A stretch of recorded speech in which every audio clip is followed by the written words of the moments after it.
Hello, my name is JB. I'm in the Lepidoptera family, and I'm a butterfly pupa.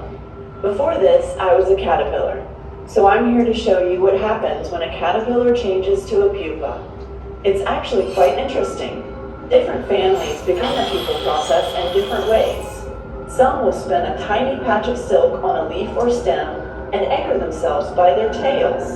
This tail has something called a cremaster, which has microscopic hooks that will grab onto the silk, kind of like Velcro.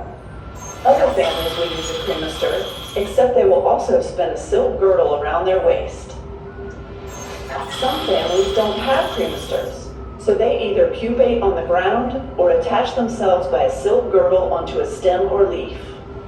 Other families will pupate freely, usually within a frail silk tent. Did you know the biggest difference between butterflies and moths is how they pupate?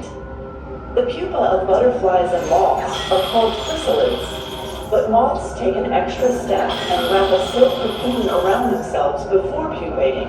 The cocoons of a certain silkworm moth have been used for centuries for the production of silk. See, I may look simple, but there are a lot more interesting stories I can share. Want to know more? Then just follow me.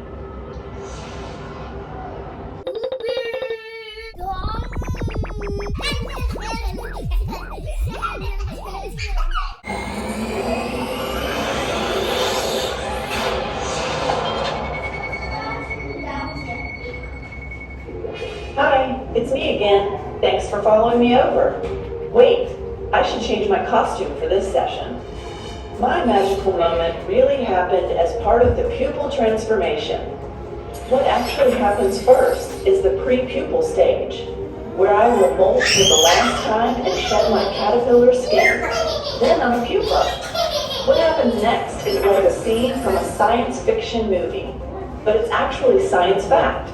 I basically turn into caterpillar soup, and then certain cells in my body build me into a butterfly. And this is a very long process. The shortest amount of time would only take a week, but it could take up to 40 weeks, depending on what species I am. In the pupal stage, the male and female are easy to detect. If you look closely enough, you can see the markings of a male and a female. Depending on the pupa, it is possible to see the external anatomy of the adult forming inside, such as antenna, legs, eyes, proboscis, and where the wings are forming. Uh-oh, I think I've been spotted by one of my predators.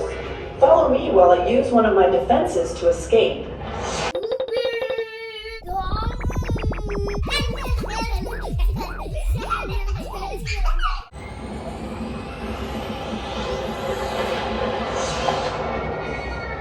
Whoa, that was close, but I wasn't scared.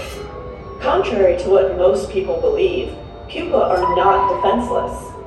We can blend in with our environment so nobody can see us. We can look like leaves that are alive, shriveled up leaves, wood, drops of rain, and even a watermelon or a snake's head. Some of us can surprisingly wiggle and make noises to scare off predators. Parasitic wasps will attack newly formed pupa while the cases are still soft, because they are easily punctured. The whole life cycle of this wasp takes place right inside the pupa. Dozens of wasps will emerge from the pupa by making exit holes in the pupa casings. So another defense is to have bodyguards.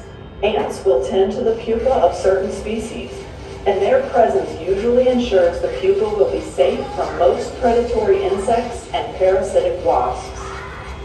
You see, the pupa phase of the butterfly life cycle is actually pretty neat, and not what you would expect. So many wondrous things happen inside, and we're not completely helpless. Thanks for stopping by. I have to go. I'm getting ready to become a butterfly.